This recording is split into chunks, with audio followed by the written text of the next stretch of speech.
오늘 본문 말씀은 10계명 중에서 마지막 10번째 계명의 말씀입니다. 우리 마음속에, 우리의 생각 속에는 수를 헤아릴 수 없는 탐욕들이 들어와 있는데 그 탐욕을 멀리하라, 그 탐욕을 억제하라는 내용의 말씀입니다.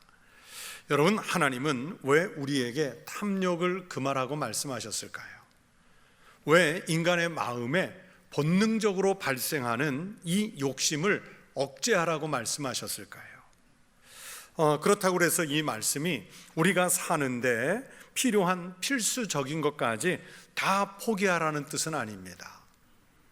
삶에 필요한 적정한 것은 당연히 구해야 되지요. 이 시대가, 이 사회가 필요한 것 있으면 당연히 구해야 되지요. 다만 필요 없는 것까지 구하는 것은 탐심입니다. 그 탐욕을 금하라고 하는 것은, 탐심이라고 하는 것이 우리 인간을 불행하게 만드는 요인이 되기 때문입니다. 하나님의 백성이 불행하지 않도록 하시려고 하는 하나님의 배려의 말씀이라고 생각합니다. 여러분, 우리가 불행하다는 생각을 할 때가 언제입니까? 박탈감을 느낄 때 아니겠습니까? 그런데 그 박탈감이 언제 제일 심하게 옵니까? 다른 사람과 비교해서 열등감에 빠질 때입니다. 우리 영혼을 제일 크게 좀먹는 이유가 바로 비교의식입니다. 본문을 자세히 보십시오. 내 이웃의 집을 탐내지 말라. 내 이웃의 아내나 그의 남종이나 그의 여종이나 그의 소나 그의 낙이나 무릇 내 이웃의 소유를 탐내지 말라. 여러분, 이 짧은 한 절의 본문 속에 내 이웃이라는 말이 3번이나 반복해서 들어가 있습니다. 그리고 그 이웃인 다른 사람을 가리키는 그의라는 말은 4번이나 들어가 있습니다. 무슨 뜻이겠습니까? 이웃, 즉 다른 사람과 비교해서 그 이웃이 소유한 것을 탐내지 말라는 말씀입니다.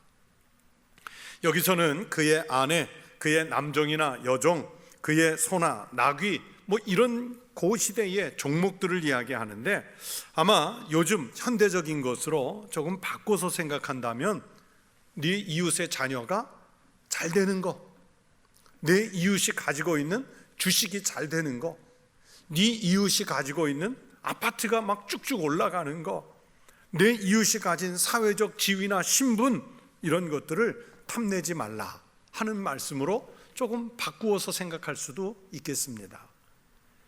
여러분, 비교의식에 의한 탐심은 이웃과 건강한 관계를 해치게 만듭니다. 그리고 하나님과의 관계 유지를 위해서도 탐심을 버려야 합니다. 탐심은 6번째 계명부터 9번째 계명까지를 범하게 할 수 있는 근원이 됩니다. 탐심 때문에 살인하는 경우가 얼마나 많아요? 대부분의 살인이라고 하는 것이 탐심에서 비롯됩니다. 탐심 때문에 간음을 하죠. 탐심 때문에 도둑질을 합니다. 도둑질한다는 것 자체가 탐욕입니다. 탐심 때문에 자기 이익을 위해서 사람들이 거짓 증언을 해요. 사람은 철저하게 자기의 유불리를 따져서 거짓말을 합니다. 즉 탐욕이 거짓말을 하게 만드는 거예요. 그래서 탐욕이 가득해지면 결국에는 계명을 어기게 되고 하나님과의 관계가 깨지게 됩니다. 하나님과의 관계가 깨지면 우상을 향해서 숭배하게 되고 자기를 위해서 우상도 만들어내고 안식일을 지키는 것 자체가 소홀해지겠죠. 그러다가 결과적으로는 하나님과의 관계, 그리고 사람, 이웃과의 관계도 깨지게 됩니다. 성경은 곳곳에서 탐심의 위험성을 말씀하셨습니다. 한 부자가 예수님에게 나와서 자기 형제가 지금 유산 분배 때문에 갈등하고 있는데 예수님이 우리 형에게 말씀해 주셔서 자기의 유산을 잘 나눌 수 있게 해달라고 부탁을 해왔습니다. 이 사람의 부탁에 대해서 예수님은 자신이 재판장도 아니고 또 물건을 나누는 사람도 아니라고 말씀하셨어요. 그러면서 주신 말씀이 있습니다. 그들에게 이르시되 삼가 모든 탐심을 물리치라. 사람의 생명이 그 소유에 넉넉한 데 있지 아니하니라. 이 사람은요, 예수님에게 나와서 예수님의 권위를 이용해서 자기의 소유를 확보하고 싶은 그 기대감 때문에 예수님을 찾아왔을 거예요. 우리도 그렇습니다. 여러분은 교회에 왜 오셨습니까? 우리가 교회에서 예수님을 만나고 예수님을 믿어서 진정한 생명을 얻으려고 하기보다는 예수님을 믿는 은혜 때문에 교회 다니면 복 받는 데더라, 교회 다니면 부자 된 데더라, 교회 다니면 건강해진 데더라, 즉 신앙을 통해서 소유가 많아지기를, 부자가 되기를 바라는 마음 때문에 신앙생활을 하는 사람들도 많아요. 신앙의 목적이 하나님 나라가 아니라 세속적인 복을 많이 받아서 부자가 되고 싶은 마음의 경우들입니다. 신앙이 탐심의 수단이 되는 거예요. 이런 것을 우리가 기복적인 신앙이라고 말합니다. 여러분, 우리가 가끔 시험을 받는다는 말을 하지요. 정말로 시험에 들어서 자기 믿음을 지키기 어려운 지경에 놓일 때가 있습니다. 그럴 때 그 시험의 내용이 무엇인지를 좀 들여다볼 필요가 있습니다. 야고보는 시험의 이유가 욕심 때문이라고 진단합니다. 자기가 시험을 받을 때 내가 하나님께 시험을 받는다 하지 말라고 말씀하셨어요. 왜냐하면 하나님은 친히 아무도 시험하지 않으시는 하나님이시기 때문입니다. 시험을 받는 것을 가만히 살펴보면 자기 욕심 때문이라고 말해요. 오직 각 사람이 시험을 받는 것은 자기 욕심에 끌려 미혹됨이니, 그러면서 그 욕심이 어떻게 사망에 이르게 되는지도 성경은 말씀하지요. 보세요. 욕심이 잉태한 즉 죄를 낳고, 죄가 장성한 즉 무엇을 낳습니까? 사망을 낳는 거예요. 결국 욕심이 사망을 낳는 거예요. 여러분, 혹시 지금 시험을 받는 중에 있는 분이 계십니까? 마음이 너무 힘들어서 고통스러운 일이 있습니까? 잘 살펴보십시오. 욕심 때문에, 탐욕 때문에 힘들어진 것은 아닌지 살펴보십시오. 탐욕은 사람을 죽게 만들지만 탐욕을 버리면 살게 하시는 것이 하나님의 법칙입니다. 잠언 15장 27절에서 말씀하셨습니다. 이익을 탐하는 자는 자기 집을 해롭게 하나 뇌물을 싫어하는 자는 살게 되느니라. 탐욕을 거부하는 사람은 죽지 않고 살 수 있습니다. 또 말씀하십니다. 무지한 치리자는 포악을 크게 행하거니와 탐욕을 미워하는 자는 장수하리라. 장수하고 싶으면 탐욕을 포기하는 차원을 넘어서 그 탐심을, 욕심을 미워하기까지 하라고 성경은 이렇게 말씀하시지 않습니까? 말씀드린 대로 탐욕은 하나님과의 관계를 훼손시키는 이유가 됩니다. 마가복음 4장 10절 이하의 말씀을 보시면 예수님께서 네 가지 밭의 비유, 그 네 가지 밭에 각각 뿌려진 씨앗의 비유를 무슨 뜻인지 설명하시는, 비유를 설명하시는 말씀이 나옵니다. 말씀이 길가에 뿌려지거나 이 말씀이 돌밭에 뿌려지면 말씀이 잠깐 뿌리를 내렸다가 잠깐만 견디고 말라버려요. 예수님은 이 설명에서 신앙생활을 하다가 환난이나 박해가 오면 신앙을 포기하고 넘어지는 자들이 길가에 또는 돌밭에 뿌려진 씨앗이라고 말씀하셨어요. 그러면 이 비유에서 여러분, 세 번째 밭은 무엇입니까? 가시떨기 밭이에요.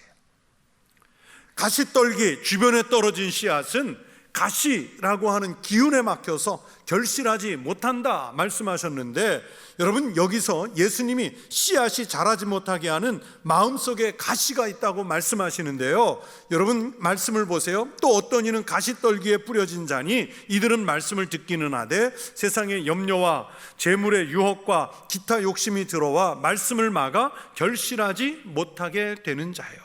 우리가 말씀에 의지해서 신앙생활을 제대로 해보려고 하면 그 앞을 막아서는 가시 같은 것들이 있는데 그 가시가 다름 아닌 탐욕이라는 거예요.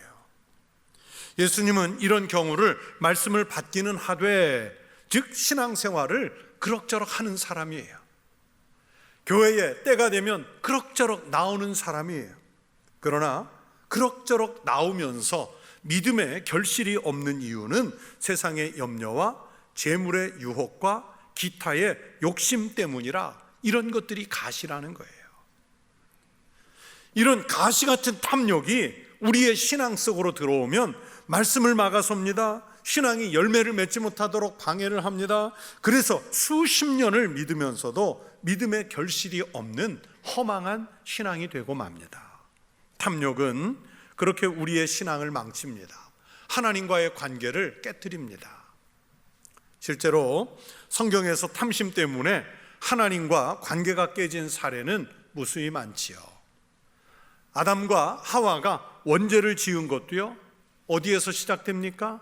탐심에서 시작되잖아요. 선악을 알게 하는 나무의 열매를 먹지 말라고 하나님 말씀하셨는데 하와가 가만히 보니까 열매가 어때 보였어요? 먹음직도 하고 보암직도 하고 지혜롭게 할 만큼 탐스러워 보였다 그랬어요. 그래서 그 탐심을 이겨내지 못하고 덜컥 받아먹었지요. 인류의 원죄가 시작되는 일입니다. 그렇게 하나님과의 관계에 금이 갔어요. 에서가 쌍둥이 동생 야곱의 팥죽에 욕심을 내다가 장자의 명분을 빼앗기고 말았어요. 소돔과 고모라가 멸망을 당할 때 뒤돌아보지 말고 산으로 도피하라고 하는 하나님의 사람들의 말씀을 듣지 못하고 롯의 아내는 피난 중에 집에 두고 온 재산이 아까워서 그 재산 어떻게 될까 봐 그만 뒤돌아보았다가 뭐가 됐습니까? 소금기둥 돼버리잖아요. 성전에 들어와 재물을 교환하고 환전을 해주던 사람들이 있었는데 보세요, 성전에 앉아서 일하고 있다고 해서 예수님이 그 일을 거룩하다고 하십니까? 성전에 들어와서 하는 일이라고 다 거룩한 일 아니에요. 오히려 대제사장들의 탐심과 환전상들의 탐심이 성전을 강도의 소굴로 만들었다며 주님으로부터 책상이 엎어지고 엄청난 책망을 듣지 않습니까? 아나니아와 삽비라 부부가 왜 사도들 앞에서 성령을 속이다 죽었습니까? 하나님께 헌금할 돈에 눈이 멀어서 그만 일부를 감추었다가 죽었습니다. 결정적으로 가룟 유다가 예수님을 왜 팔아넘겼습니까? 탐심 때문이잖아요. 이런 예를 성경에서는 수십 개 더 찾아낼 수 있습니다.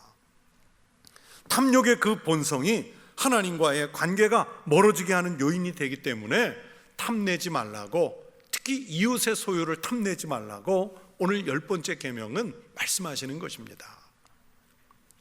하나님의 백성들이 하나님의 나라와 멀어지는 가장 두려운 일이 탐심이라는 것을 알아야 합니다. 하나님 나라가 멀어지면 여러분 그 신앙이 무슨 소용이 있겠습니까? 고린도전서 6장 10절에서 사도 바울을 통해서 하나님이 말씀하셨습니다. 도적이나 탐욕을 부리는 자나 술 취하는 자나 모욕하는 자나 속여 빼앗는 자들은 하나님 나라를 유업으로 받지 못하리라. 혹시 여러분에게 약간의 재산이라도 있다면 여러분 그 재산 누구 물려주실 거예요?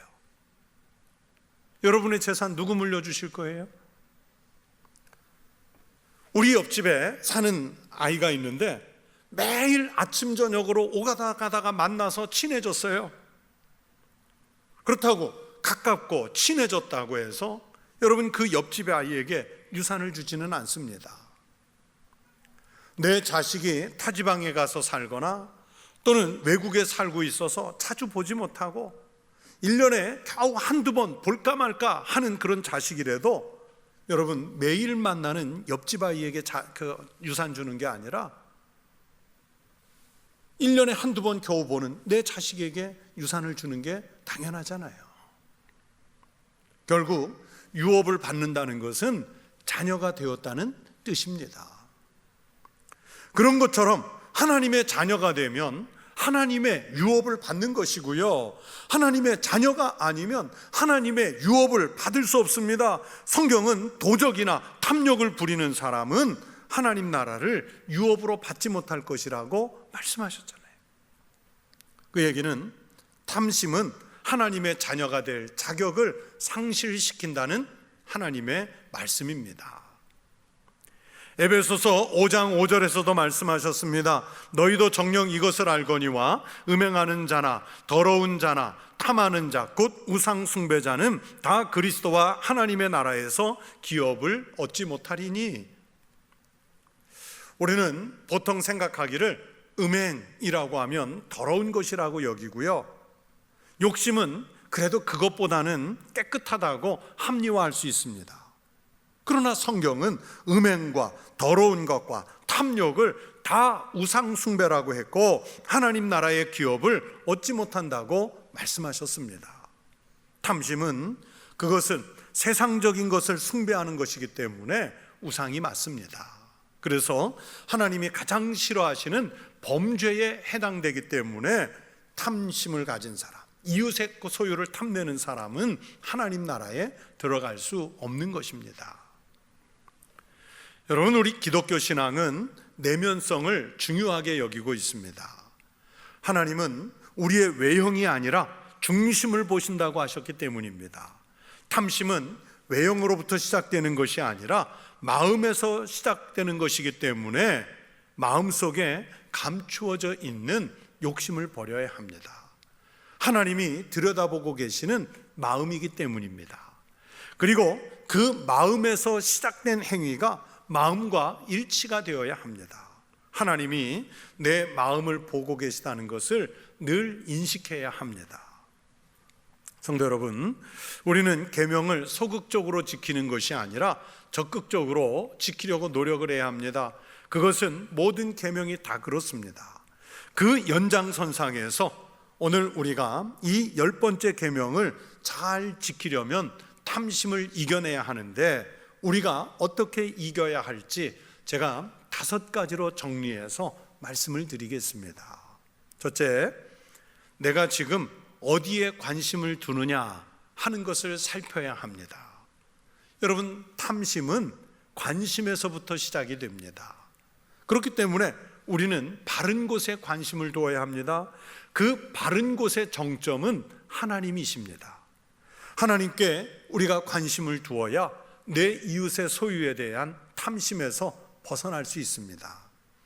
예수님께서 마태복음 6장 24절에서 말씀하셨습니다. 한 주인이 두 주인을 섬기지 못할 것이니 혹 이를 미워하고 저를 사랑하거나 혹 이를 중히 여기고 저를 경히 여김이라. 너희가 하나님과 재물을 겸하여 섬기지 못하느니라. 여러분, 우리 인간에게는 항상 이 재물이라고 하는 것이 주인 노릇을 하려고 했습니다. 하나님도 우리의 주인인 것을 알지만, 그러나 우리가 재물과 하나님과 재물 사이에서 선택의 기로에 놓였을 때는 하나님보다 더 강렬하게 주인 노릇하려고 했던 게 재물이었습니다. 재물도 섬기고 하나님도 동시에 섬기는 것은 쉽지 않습니다. 불가능에 가깝습니다. 야고보서 4장 4절에서도 세상과 벗하는 것은 하나님과 원수가 되는 것이라고 말씀하셨습니다. 세상과 벗한다는 것은 인간의 정욕이나 본능을 따라서 사는 것을 의미합니다. 그 본능대로 살려고 하면 결국에는 탐심과 연결이 돼요. 그러므로 우리가 정말 힘을 다하여서 하나님과 가까이 하려고 애를 써야 합니다. 정말로 사랑하는 사람에게는 먼저 관심이 가지 않습니까? 목소리에 관심이 가고, 사랑하는 그 사람이 하는 한마디 말에 관심이 가고, 사랑하는 사람이 입는 옷에 관심이 가고, 사랑하는 사람이 갖고 있는 취미에 우리가 관심이 갑니다. 그런 것처럼 주인 삼은 우리 하나님께 먼저 관심을 두는 성도 되시기를 바랍니다. 그러면 하나님에게 먼저 관심을 두면 이웃의 소유를 탐내는 것에서 멀어지는 순결을 누리게 될 줄로 믿습니다. 둘째는 염려를 떨쳐버려야 합니다. 여러분, 염려가 무엇입니까? 여러 가지 걱정거리가 생겨서 마음을 쓰게 만드는 것이 염려지요. 자기 삶에 대한 불안감이 염려의 원인이지요. 염려가 있으면 하나님을 바로 의지하지 못합니다. 염려는 하나님에게서 멀어지게 하고, 그러다 보니 하나님 이외에 다른 것에서 나를 좀 안심시켜 줄 것을 찾는데, 그것이 하나님의 역할을 대신하는 우상 숭배와 같은 탐심입니다. 염려는 보세요. 대부분 무엇을 먹을까? 무엇을 마실까? 무엇을 입을까? 이런 것들이죠. 이런 것에 집착하면 염려가 우리를 막아섭니다. 그래서 예수님은 염려하지 말라고 말씀하셨어요. 그 염려를 하나님께 맡기라고 말씀하셨어요. 그러므로 내일 일을 위하여 염려하지 말라. 내일 일은 내일이 염려할 것이요 한날의 괴로움은 그날에 족하니라. 이 말씀대로 우리가 미리 앞서서 염려할 필요가 없어요. 오늘을 살면서 내일 염려 당겨다가, 다음 달 염려 당겨다가, 내년에 염려 당겨다가 미리 염려할 필요 없어요. 그리스도인은 우리의 생명이 하나님께 속했다는 것을 믿고 그 염려를 하나님께 맡겨야 평안한 삶을 살 수 있습니다.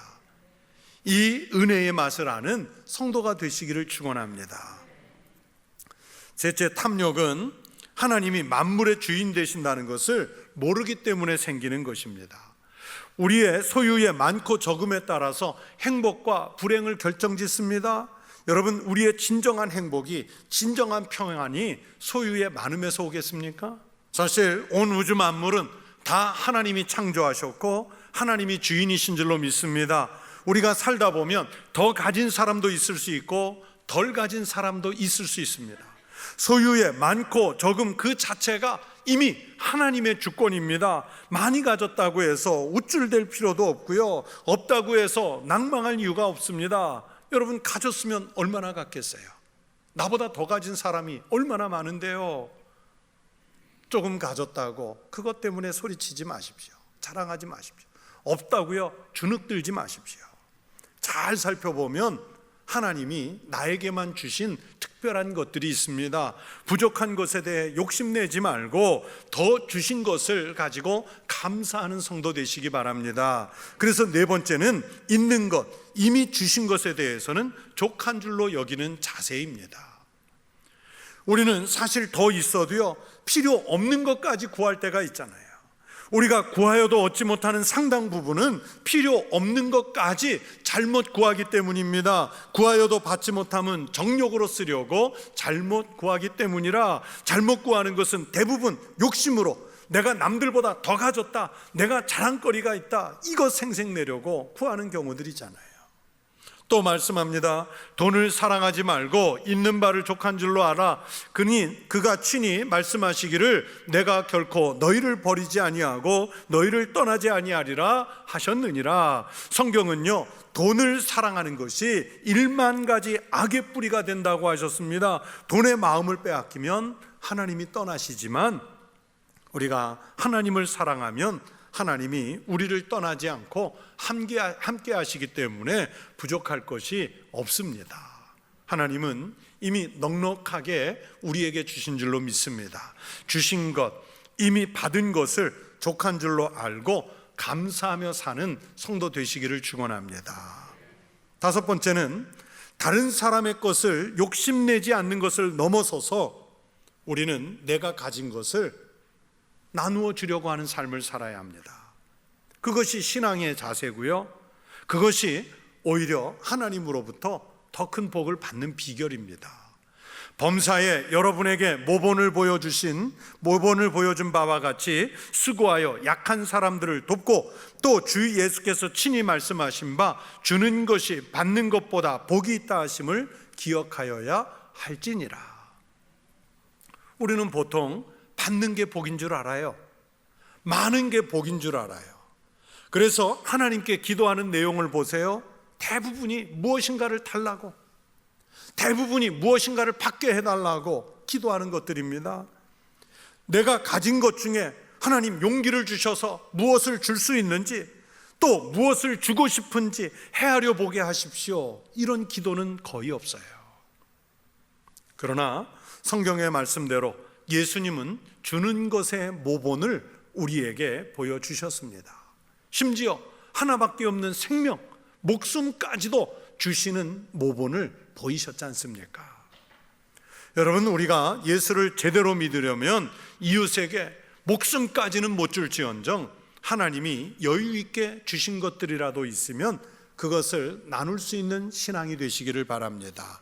바로 이것이, 주는 것이 탐심을 이겨내는 가장 적극적인 방법입니다. 성도 여러분, 우리 인간은 영적인 존재들입니다. 마음을 잘 다스려서 하나님과 가까이 하시기 바랍니다. 욕망에서 멀어지십시오. 진정으로 주님을 만난 사람이 가장 부자라는 것을 깨닫는 신앙인이 되십시오. 그래서 하나님이 채우시는 말씀으로도 충분히 행복하고 충분히 감사한 삶이 되시기를 주의 이름으로 축원합니다.